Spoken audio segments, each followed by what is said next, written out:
Magandang araw mga amo at welcome sa Kali Topics. Sa video na to ay magkokomento tayo patungkol po dito sa, kumbaga endgame ng Quadcom at ito po ay yung formal na paghiling nila na makasuhan na si dating Pangulong Rodrigo Duterte at kasama na rin po dito si Senator Bato de la Rosa, Senator Bongo at pati yata si General Albayalde ay nais nilang kasuhan at ang kaso po ay crime against sa humanity. So kung maaalala niyo yung crime against humanity ay kahalintulad din po ito nung isinampang kaso sa ICC ng ilang mga concerned citizens. At syempre, lalo na po yung mga pamilya nung mga di umano ay napatay sa war on drugs ni dating Pangulong Rodrigo Duterte. So,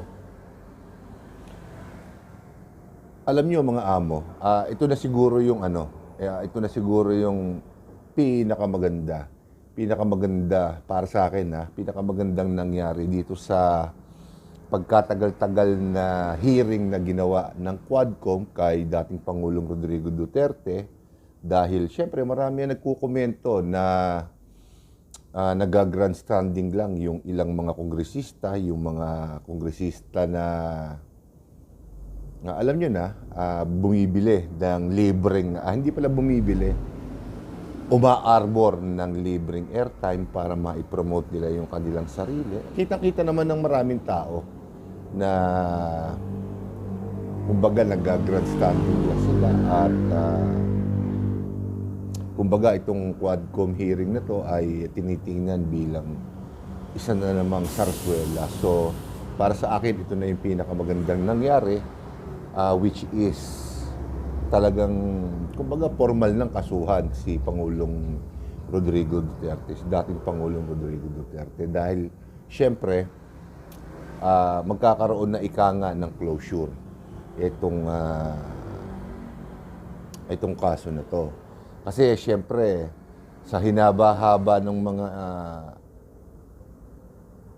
inquiry na ginagawa ng ating mga kongresista at senador, oras at pera ng taong bayan ang nasasayang.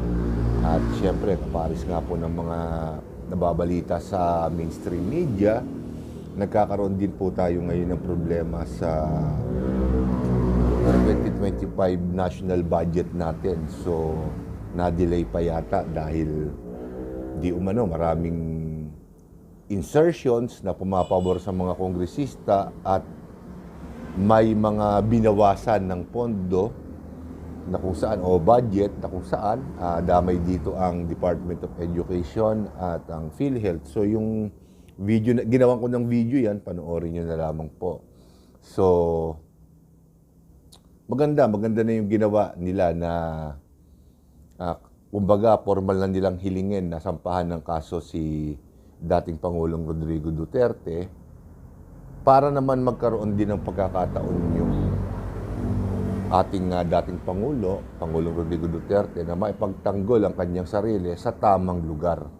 Ika nga, kung ito man sa korte, magkakaroon siya ng pagkakataon. Ang isang katanungan ko nga lamang po dito, syempre, dahil kahalintulad ng kaso na to, yung nakasampa sa ICC, sa International Criminal Court, ay kung magkakaroon ba ng ay impluwensya ang ICC sa kung sino mang huwes ang hahawak sa kaso na to. So sa tingin ko hindi naman. Kasi syempre gumagana naman ang judiciary system natin. At isa pa, sinabi ni Pangulong Bongbong Marcos na hindi dapat makialam ang ICC sa internal affairs ng ating bansa. Pero syempre, matigas din ng ICC at sinasabi na sakop pa nila itong problema na to. So, sa mga darating na panahon, kung ito man ang kaso na to na isasampa o kung maisasampa man, ng mga kongresista ng Quadcom ay makikita natin kung papaano ito magaganap, ika nga. At siyempre, paulit-ulit na naman,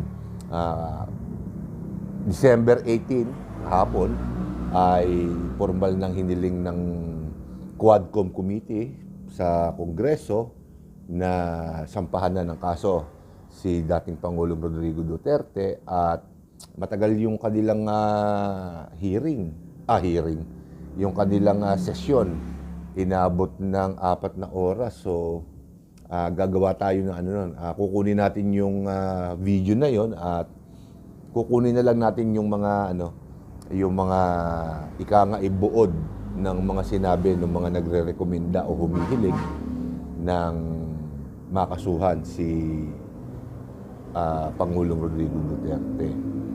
So, yun nga. Magkakaroon nga ba ng impluwensya ang ICC rito? At tingin ko hindi papayagan ni Pangulong Bongbong Marcos yan dahil siyempre, para sa sinabi ko kanina, gumagana naman ang judiciary system natin at marami na mga politiko ang nagsasabi na malaki rin naman yung naitulong ng war on drugs ni dating Pangulong Rodrigo Duterte. Dangan nga lamang po siyempre talagang may mga napatunayan naman talaga na may mga nadamay na inosente, may namatay. So kung sa tingin ng ating judiciary na talagang may sala si dating Pangulong Rodrigo Duterte, di ba parusahan natin? Pero sa tingin ko hindi na rin aabot sa ganun dahil papasok dito siyempre yung politika, ika nga. Alam naman natin na napaka-impluwensya ng mga Duterte, lalo na't nakaupo pa bilang Vice President si Sara Duterte na sa kasalukuyan din ay inaasinta ng Makabayan Black at ng Quadcom na ma-impeach. So, isa pang bagay na babantayan natin kung ano ang mangyayari. Pero malapit na rin ang eleksyon. At kung babasahin natin yung mga nangyayari ngayon, sa tingin ko, hindi papabor, hindi papabor sa mga kongresista na nagsusulong na makasuhan si dating Pangulong Rodrigo Duterte at ma-impeach si Sara Duterte dahil malaki ang magiging epekto nito sa political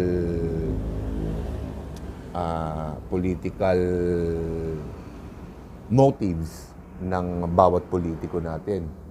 So, hindi makakatulong sa kanilang karir, Hindi sila magkakaroon ng pagkakataon na makakuha ng boto dahil alam naman po natin na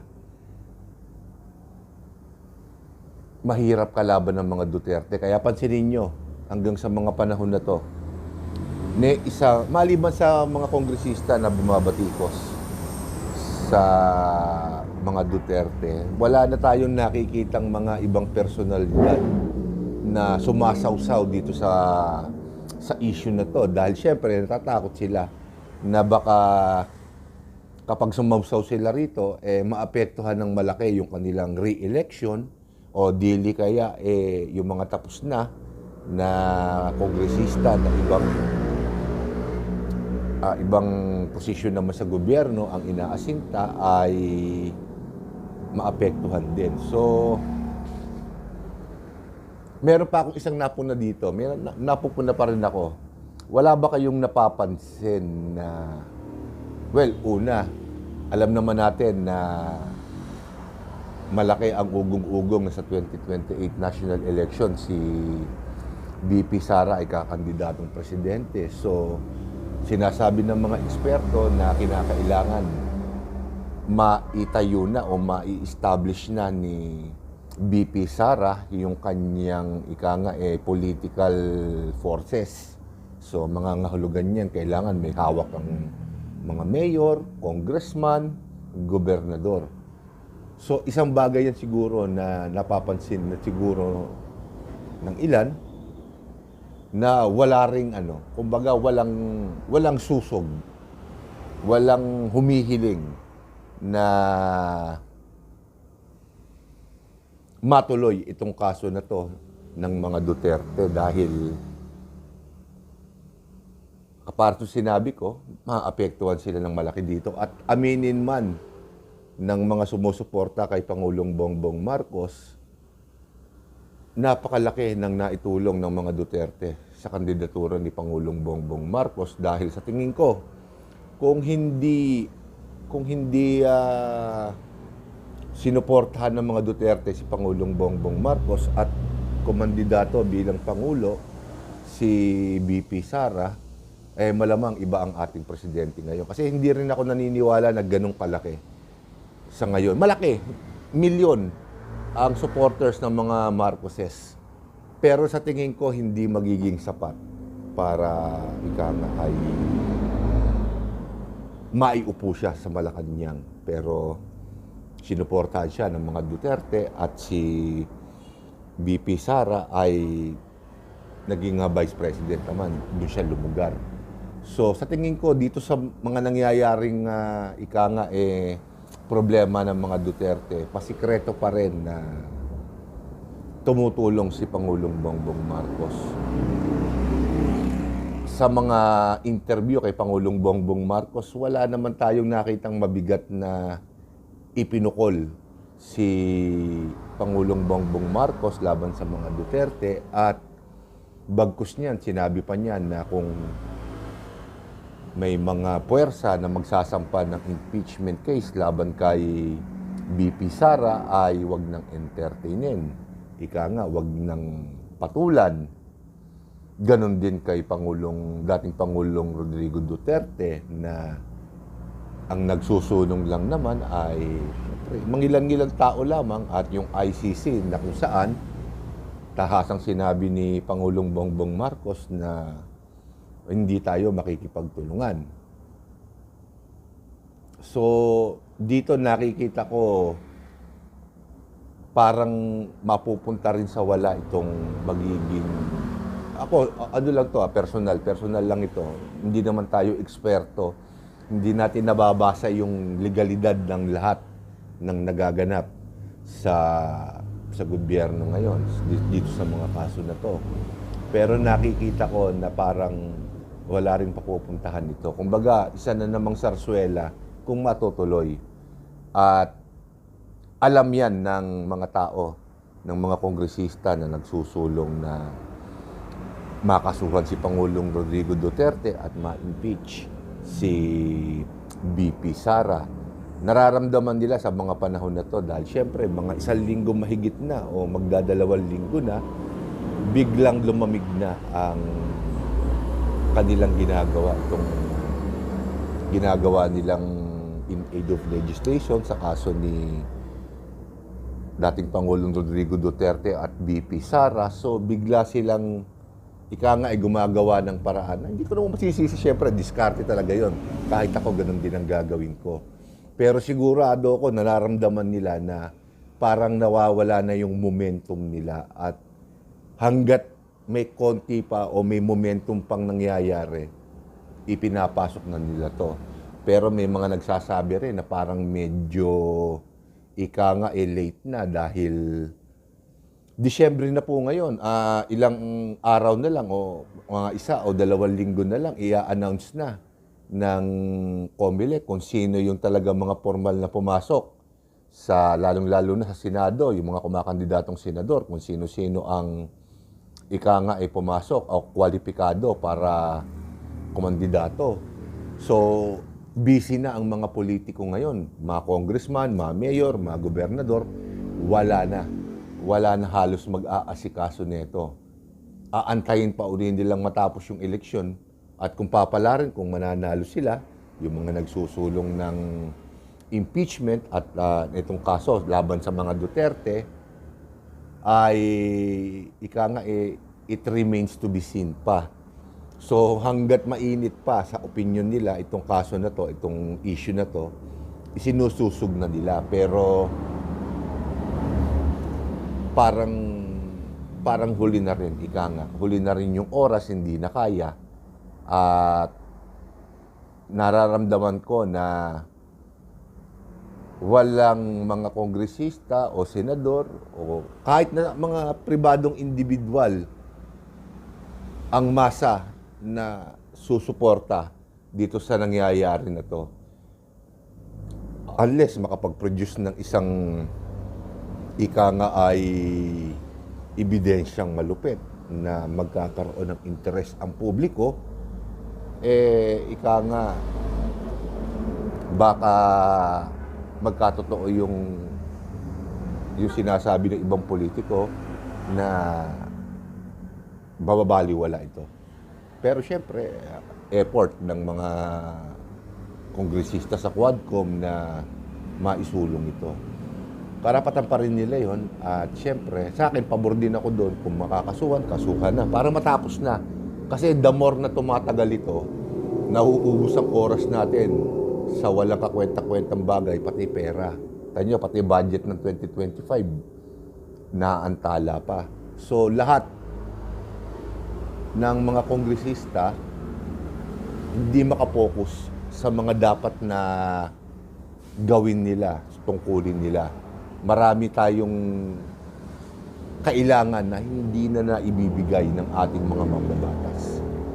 So, tingnan natin kung ano ang mangyayari. At syempre, malapit na nga rin yung malapit na rin yung ika nga i-announce ng COMELEC yung mga kakandidato. Hindi na po natin kumbaga hindi na natin iisa-isahin yung mga senador. Yun lang naman ang pang-national yung governor pababa, syempre hindi na natin yan. So, yung mga nasa national na lang, gagawa natin na separate video yan bawat isa. Yung mga sa tingin ko ay malaki ang maitutulong sa Senado. So, dito ko na po tatapusin ng video na to at sa susunod ko pa mga video ay ibang paksa naman po ang ating tatalakayin. So with that, maraming salamat po sa inyo mga amo at magandang araw po sa inyo.